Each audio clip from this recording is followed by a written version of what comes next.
दिवस अर्थात विवेकानंद जयंती की आपको हार्दिक शुभकामनाएं। विवेकानंद जी दुनिया के सर्वश्रेष्ठ विद्वान घोषित हुए थे। स्वामी विवेकानंद जी को जिस देश के अंदर लोग सुनने के लिए, देखने के लिए व्याकुल रहते थे, खिड़की दरवाजा बंद करना भूल जाते थे, वही विवेकानंद उस गेस्ट हाउस में ठहरे हुए हैं जब उनके पूरे अमेरिका के अंदर पोस्टर लगने लगे थे, नेताओं की तरफ बड़े बड़े होर्डिंग लगने लगे, सर्वश्रेष्ठ वक्ता घोषित हो गए। पश्चिमी देशों के मीडिया ने कहा कि भारत जैसे देश के अंदर अब धर्म प्रचारक भेजना बेकार है, जिस देश से विवेकानंद जैसे सन्यासी आए हों। स्वामी जी उस गेस्ट हाउस में जहां ठहरे हैं, कारपेट पे जमीन पर पड़े हुए रो रहे हैं। लोग उनसे पूछते हैं, स्वामी जी आपने तो भारत का बहुत नाम अमेरिका में आने के बाद किया है, लेकिन आप इस तरीके जमीन पर पड़े हुए, कारपेट पे पड़े हुए रो क्यों रहे हैं? तब स्वामी जी ने कहा था, मुझे करोड़ों करोड़ों भारतीयों की याद आ रही है जिनके पास आज खाने को भोजन नहीं, रहने को आवास नहीं। ऐसे करोड़ों भारतीयों को याद करके मैं रो रहा हूं। यानी स्वामी विवेकानंद के अंदर अपने देशवासियों के प्रति और अपने देश के प्रति जो प्रेम था, वो अमेरिका में सर्वश्रेष्ठ विद्वान घोषित होने के बाद भी खत्म नहीं हुआ। वो अपने देशवासियों को कभी नहीं भूले। बाद में जब अपने स्वदेश पधारे स्वामी विवेकानंद, तब खेतड़ी के नरेश खुद अपने कंधों से रथ खींचकर स्वामी विवेकानंद को लेकर आने के लिए उनका स्वागत करने को समुद्र तट पर इंतजार कर रहे थे। उनके साथ बहुत सारे लोग थे। स्वामी विवेकानंद जी स्वदेश में उतरते ही, मिट्टी पर जहाज से उतरते ही मिट्टी में लौटने लगे, तब लोगों ने उनसे कहा कि स्वामी जी आपने इस तरीके से मिट्टी में क्यों लौट रहे हैं?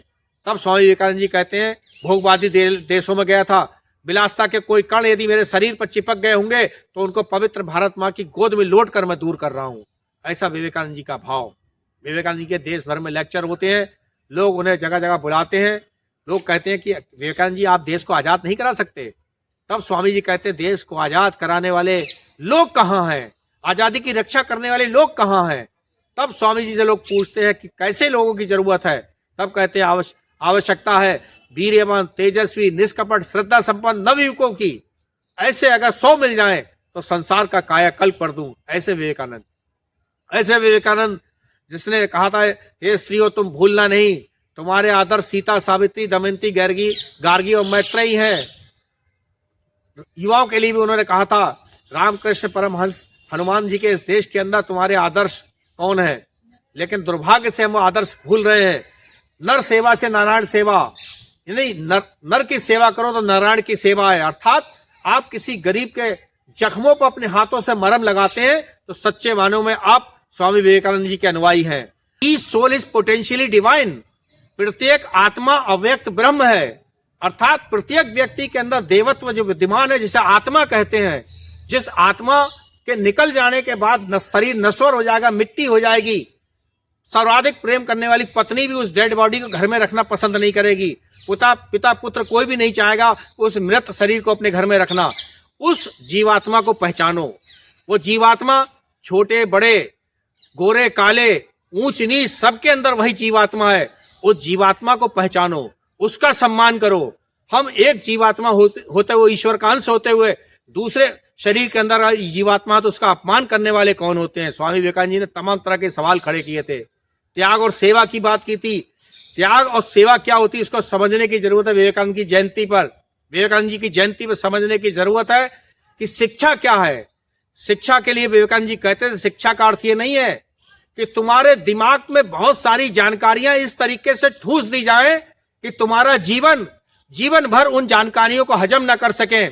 शिक्षा का अर्थ ये नहीं है। लॉर्ड मैकाले की शिक्षा को विवेकानंद जी ने सिरे से नकार दिया था और कहा था, education is the perfection of already in man. अंतर्निहित पूर्णता का प्रकटीकरण ही हमारी शिक्षा है। अंतर्निहित व्यक्ति के अंदर छिपी हुई पूर्णता क्या है? क्षमा, दया, प्रेम, सत्य, अहिंसा, करुणा, अस्तेय, ब्रह्मचर्य, ये धर्म के 10 लक्षण हैं जिनको प्रकट करना हमें सिखाती है शिक्षा।